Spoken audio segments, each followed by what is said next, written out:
Good day, everyone. This is your boy B Bongani Malashe. Oh, I forgot to name. I forgot to mention that my other name is Benji. Thank you to Lavino for reminding me. Yes, I promised you guys that I'll be uploading these videos. Yesterday I was supposed to load a video, but there were too many things that I was busy with, so I was not able to load a video. I'm sorry about that. But I'll be loading videos every Wednesday regarding manhood, fatherhood, and the leadership of men. We'll pick topics every now and then where we'll talk. We'll upload a video and then we discuss, and then so that other people can learn from us, and so that we can learn from other people things that we don't know, things that will be mentioned on the topics that will be uploaded. So now the first topic that we'll be talking about is a man, the makings of a man. You know, so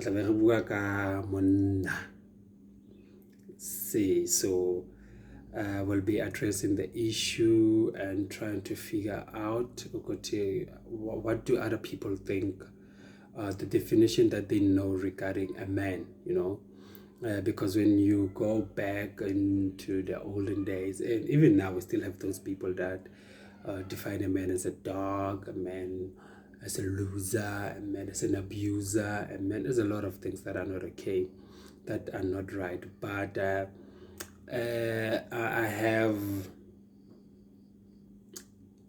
something that doesn't sit well with me concerning the dog part, because we also have women that behave like men, infidelity side, and I don't understand why would a man be labeled as a dog, but we also have ladies who can do the same things that our men are doing in terms of infidelity.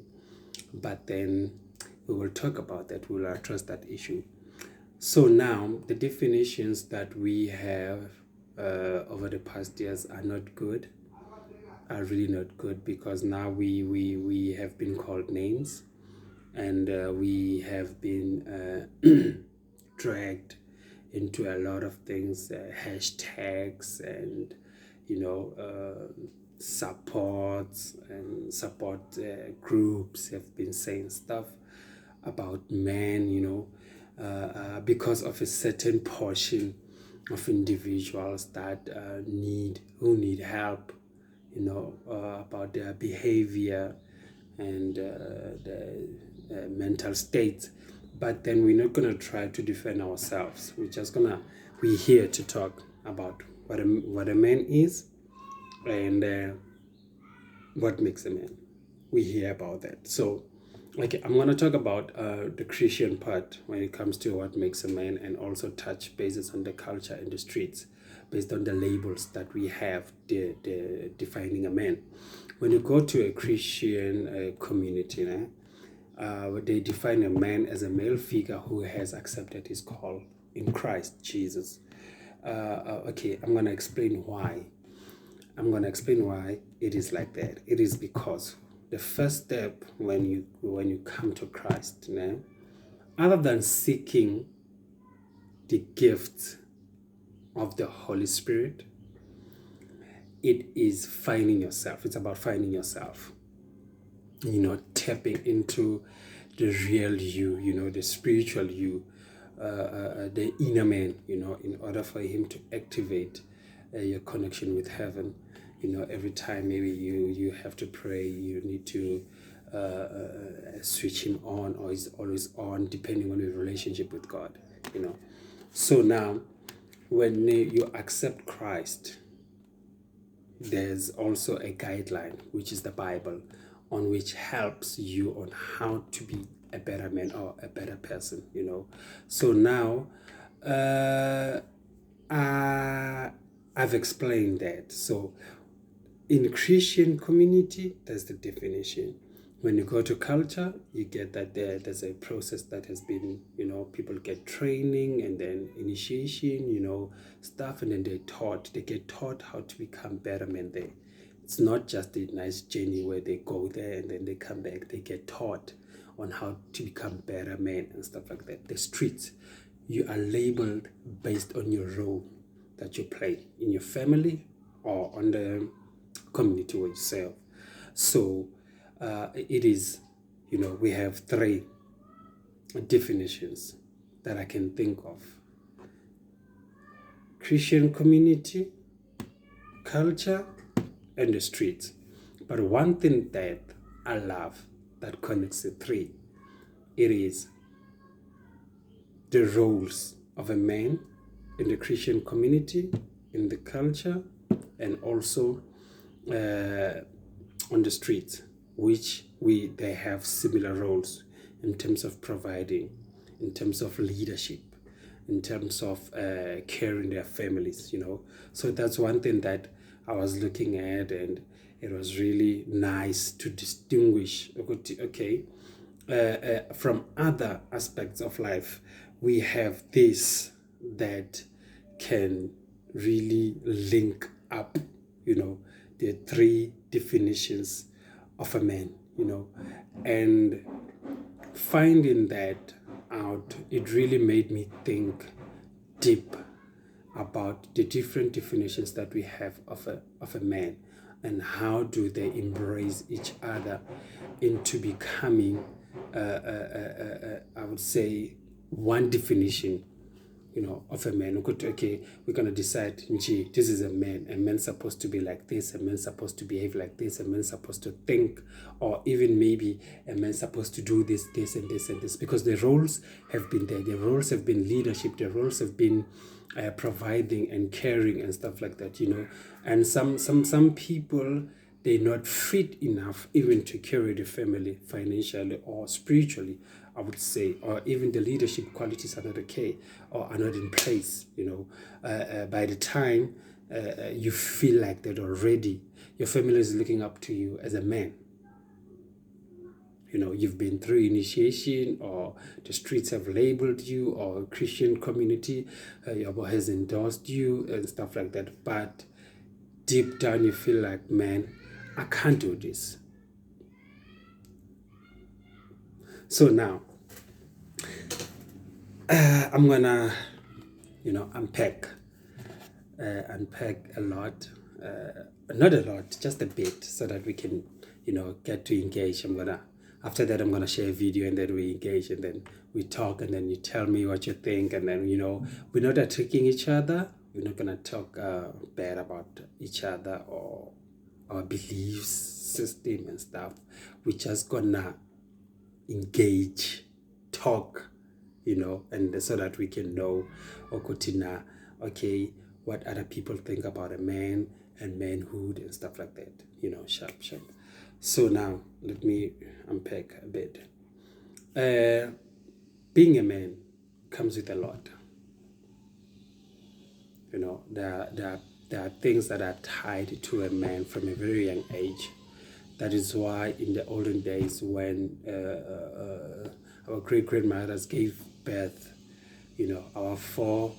our great-grandfathers were praying and hoping for a boy,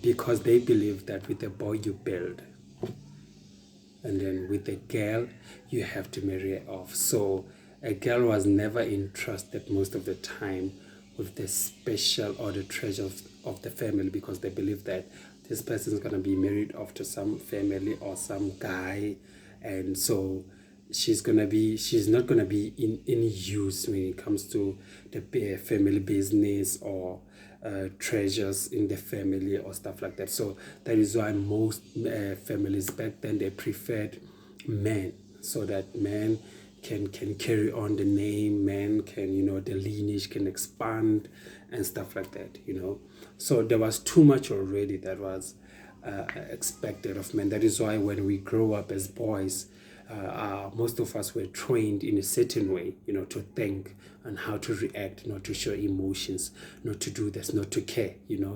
not to fall in love, not to show.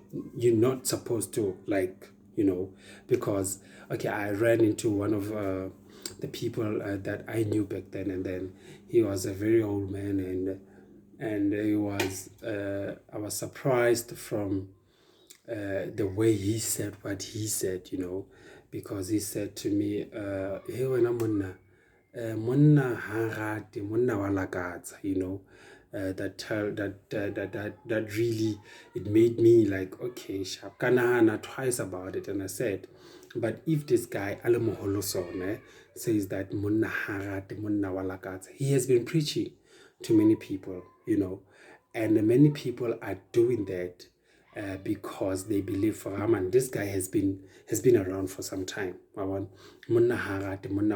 So we have been taught at some point in our lives that emotions, you're not supposed to show your emotions as a man, of which it creates a lot of monsters.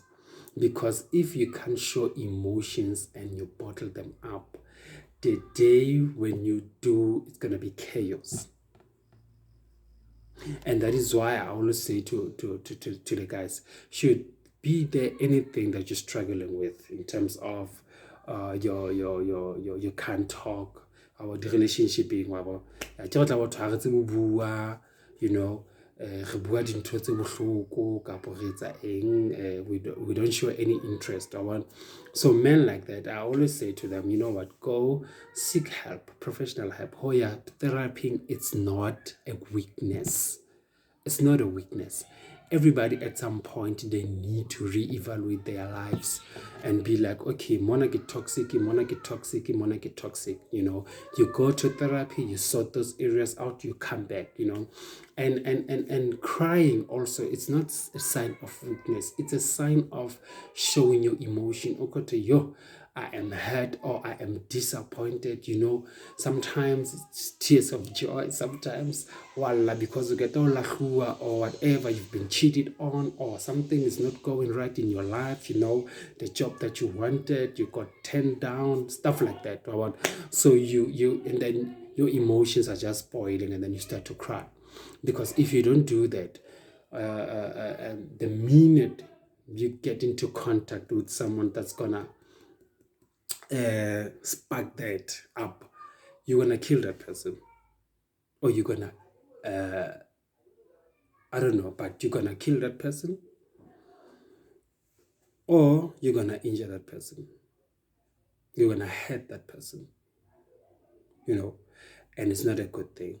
And this thing of men, they know how to talk or express their feelings, it has to die with our parents, with our grandparents. We cannot be in this generation and still be stuff like men cannot talk, men cannot express their feelings, men cannot express their emotions. It is wrong, because most men are taught on how to defend themselves. They are always on the defensive mode. I know what I'm talking about because I was one of those men up until I decided to go to therapy, because everything that came out of my mouth on a defensive mode was not good. It broke a lot of people. It hurt people, but I was defending myself. It was my defensive mechanism for years. You understand? So it's not good. It's not good. We have to come to a point whereby as men, we know how to engage, with our children, with our families, with our friends, our partners, without being violent, without being sarcastic, and without being proudful. We need to engage at the level of maturity where we understand that, as a leader, whatever that you say, it matters to a lot of people, because those people see you as their leader. Those people see you as a protector, as a provider, So whatever that you have to say, it needs to match your level of authority in the house where you serve, in terms of church, or in the house where you are with your partner, when you understand the community where you serve. Because authority has to match the kind of leadership that you have, the style of leadership that you have and that you use in your family.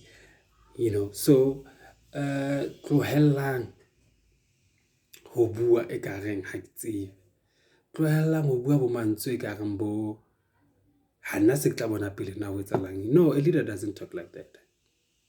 You have kids and you have a wife and then you say stuff like that. Ke se ke tla bona pele habibi se ke tla bona na ho etsahalang. You can't talk like that. And then o no baby a etse jwang he ha o bua ntho tse jwang, ao shebe ao mamela a nana tjho gore bona leader ya ka hleng bathong, ntate ke builder le yena a ba bua dintho tse so, you know, stuff like that. And some of the things in that I didn't even have to go to workshops. It's things that I saw in my life. And recently when I had to, you know, reevaluate again and say, okay, these are the things that you cannot say to people that you, when you're around people that you're trying to build with. Yes, there are things that we can talk, we can say, especially Harel Majite, Rokopano, Holomnati, yes, Himona, Ingwabo, Joloka, Lavino, Nagato, Chafela, Tufel, Abazamu, stuff like that, you know. But he is one kind of a guy that I came to respect in terms of decisions making when it comes to his woman and kids, you know. Tsoranang is also one of the guys, you know. I have a lot of people that I can mention, but look at the spaces of video and then but these are the people, or these are the men that have they have strong decision making, you know. They stand by their decision, you know.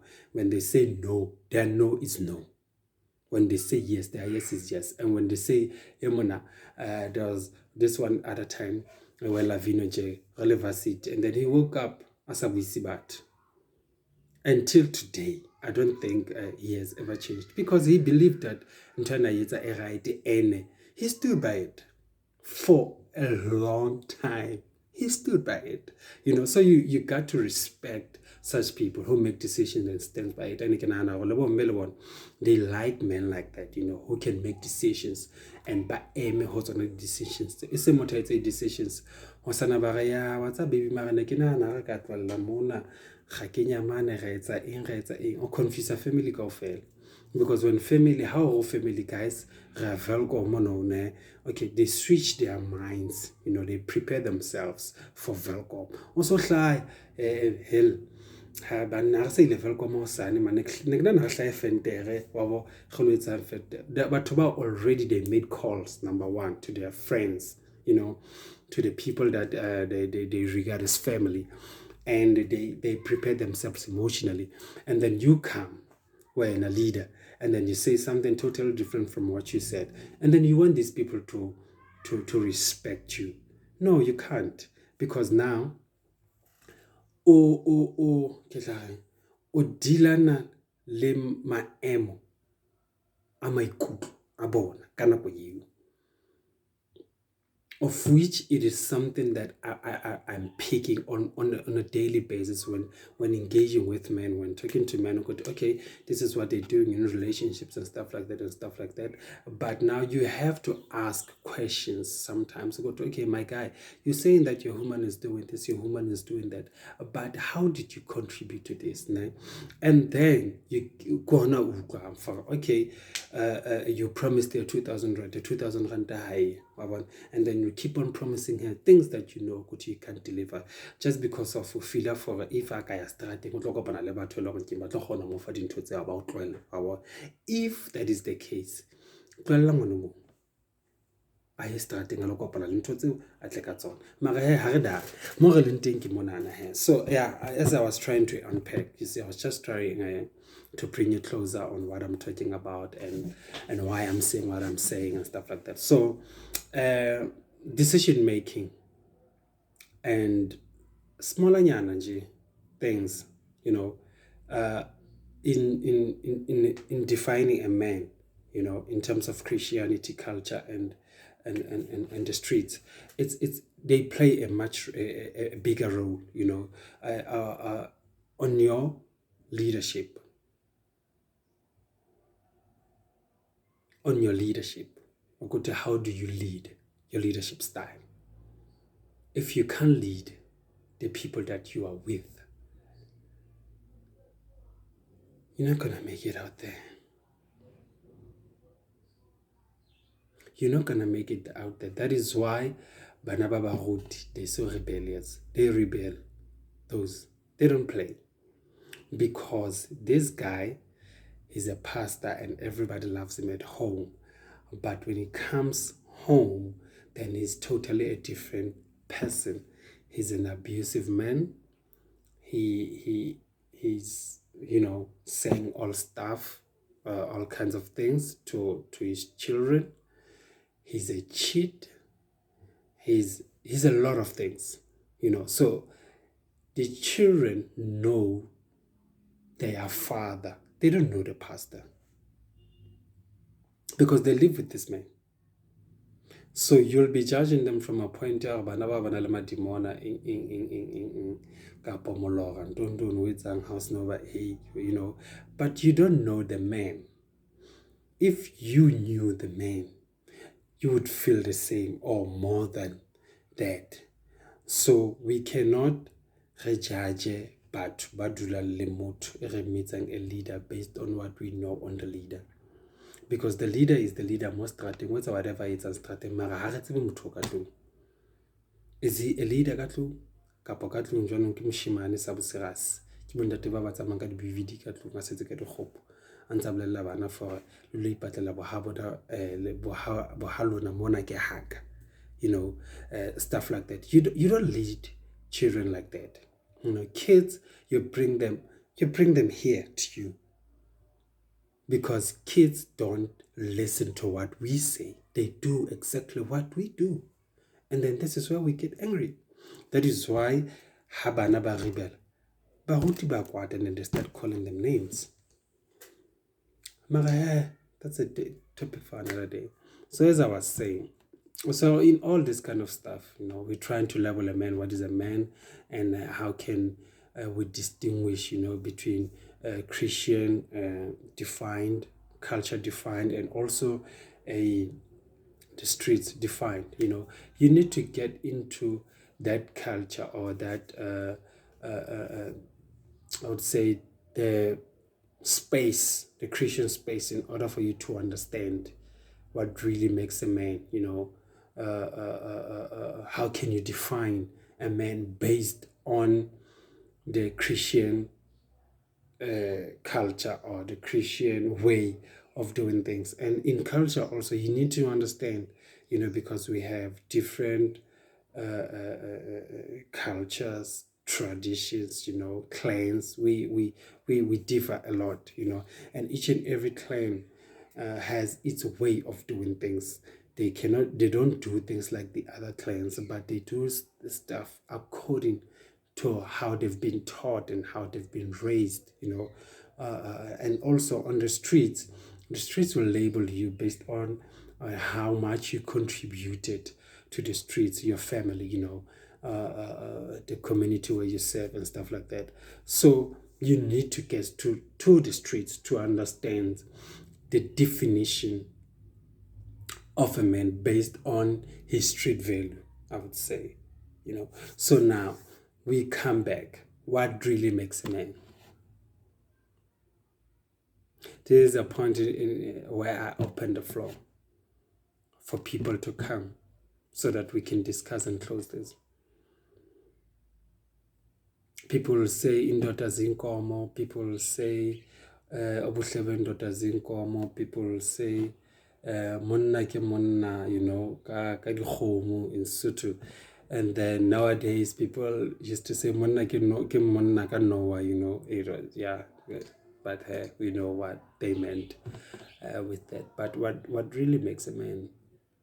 What can you say really makes a man based on the community where you were raised, and maybe say, even if it's not the community but the household where you were groomed, where you come from? What really sticks out for you? Maybe we're gonna have pieces, from different men on how to define, okay, this is what I saw, I saw this thing, I saw that character, I saw this, I saw that, I saw, and then we combine, and then we sit, and then we say, okay, this is really what makes a man. Because when we go to Christianity, as much as Christianity connects with the streets, connects with culture in terms of leadership, providing, and protection, but you cannot combine these two, or you cannot combine these three and define a man based on that, because so we can rather, pick one thing or two things that we realize, okay, this is one thing, that is one thing, and then we build that man that we want and say, okay, this is what makes a man, because when you look at Christianity, and I'm gonna say this, and I'm gonna say this, and I'm gonna say this, because I've seen this myself, I would say that when you compare Christians fathers and the streets, the fathers on the streets are much better than the Christian fathers. I'm gonna tell you why. Because many men in church, they regard themselves as sons of other people. Okay, sharp. So they regard themselves, and we call ourselves sons of Semadibani and stuff like that and stuff, And sometimes many men cannot provide their families. They have the means, but they can't, because of the roles that they play in church. Now they have to give, they have to do whatever they have to do. The pastor's going somewhere, the pastor's doing what, and stuff like that. Now money, it's you can do everything that your kids need, but you can't also, because instead of making sure that your kids are taken care of and stuff like that. In one of the scriptures, I think it was in Timothy, where Paul said to Timothy that any man that doesn't take care, something like, any man that doesn't take care of his family is worse than an unbeliever. It is too deep. You understand? I'm also learning, from stuff like that. It's a lot, but when you go to the streets, you get guys that will that will even kill for their kids. They love their kids. They do whatever it takes. They protect their kids. They're always there for their kids. School opening, whatever, they're there. But when it comes to this side, it's a problem, because this side, they have too many things that they're doing, in the ministry. And so they lack time in most of the time. And the money is also invested in the things that they do in the ministry. And the time and money is not there. And now the kids, they start resenting the ministry, because they know our father can, but because of this guy now, or this woman, or the ministry itself, his ministry, he can't invest back into our lives, stuff like that. So that is why I would say the only thing that men in the church, they need is wisdom. And then if they acquire wisdom on how to do certain things in life, like to care, like to provide their kids, like to protect. I'm not saying it's all men, but I'm saying most men, they do it in the church, you understand? And now when it comes to the culture, yes, they provide, they do whatever, but there's that toxic side when it comes to talking, approaching their partners or the kids, the swearing and the name calling and stuff like that. I think also that comes with the character. It doesn't come with the teachings that they received. As much as in Christianity, I think that also comes with a lack of knowledge than the teachings that they received. But on the streets also, I think the only things on the streets, it is only stability in terms of your spirituality, your finances, and your emotional intelligence. That's all. Because on the streets, you forever surviving, protecting yourself, protecting your kids, providing, doing everything, while you don't rest, to apply your mind on certain things that you want to acquire in life. You don't rest, you don't have time, because you're always in hustling, you're always in hiding, protecting yourself, protecting your kids. You understand? So you don't really have the time to sit and think clearly about the future.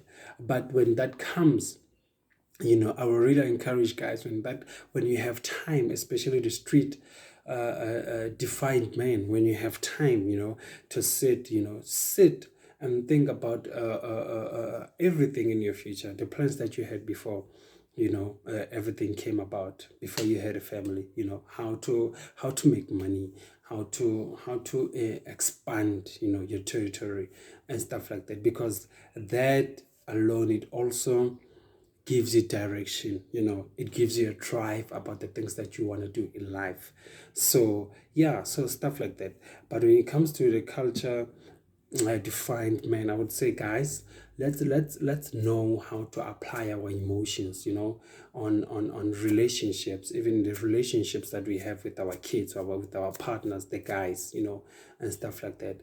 It's always about the tapa and stuff, and we can even engage on an emotional level with our partners or families, because we have shut that door out based on, maybe it might be ourselves, or it might be the teachings that we received.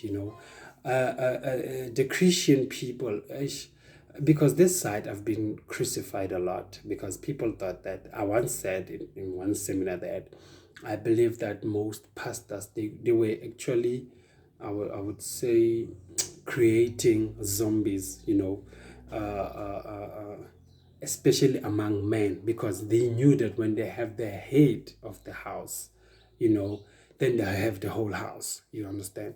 So now they will do this kind of stuff and stuff and stuff. You've seen it on the news, how fathers, cry for these guys, the crooked ones, and how fathers will invest money in crooked schemes.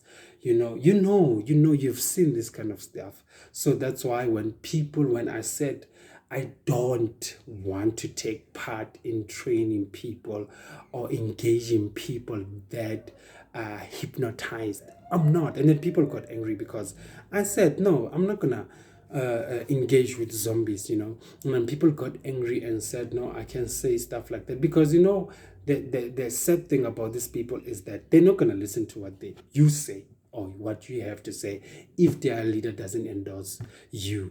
You understand? So it's everything is right according to their leader. But if someone else comes and teaches them something different, then there's chaos. So guys, I'm not here to judge. I'm not here to say whatever, but I'm here for us to open up, to talk about the definition of a man, to talk about a man. Hence, I said we'd rather take things from these three aspects that I defined, and then we're gonna build our man and say, hey, from these three, this is one thing, one good things that we can take, or few good things that we can take, and this is what we're gonna build based on the men that we want. And guys, I just want to say I really appreciate you, especially my friends. Papiki, I appreciate you, my guy. Dikis, I appreciate you. My friend Sieni, I appreciate you. Lavino, our friend, also FK, may his soul rest in peace. Sabata Lishimi, I appreciate you, my guys. You know that very well. Tsaranang, I do. Fosmos, he doesn't have Facebook. I don't have Tato here. I don't have Fusi here. Ntiti, I appreciate you. I appreciate you guys. I really do. I really do. Even those that I went to school with, high school, also in university, I learned a lot from you. I really learned a lot from you. The families where you come from, I learned a lot. Bo Matthew, Bo City. So I learned a lot from the families that you come from. And I started to teach myself certain things. And then I had to undo certain toxic traits that were in my life. Even right now, Nano, I'm not scared if I see that something is wrong with me, or there's a toxic behavior. I'm not scared to go to therapy. I'm not, because that's for my good, and it is for my good. It's also for the good of the family that I'm gonna build. You understand? So the kids and my partner will not have to deal with my toxicity and my, that guy, stone cold, cannot apply his emotions, cannot cry, cannot do anything. So I'm doing this for the benefit of myself and my family. But guys, I really want to say thank you. Thank you very much for taking your time and watching the video. Ha re bueng he. Let's talk about the man. Let's create the man that we want. What do you have in mind? Ke tla mamela moyeng. Thank you very much.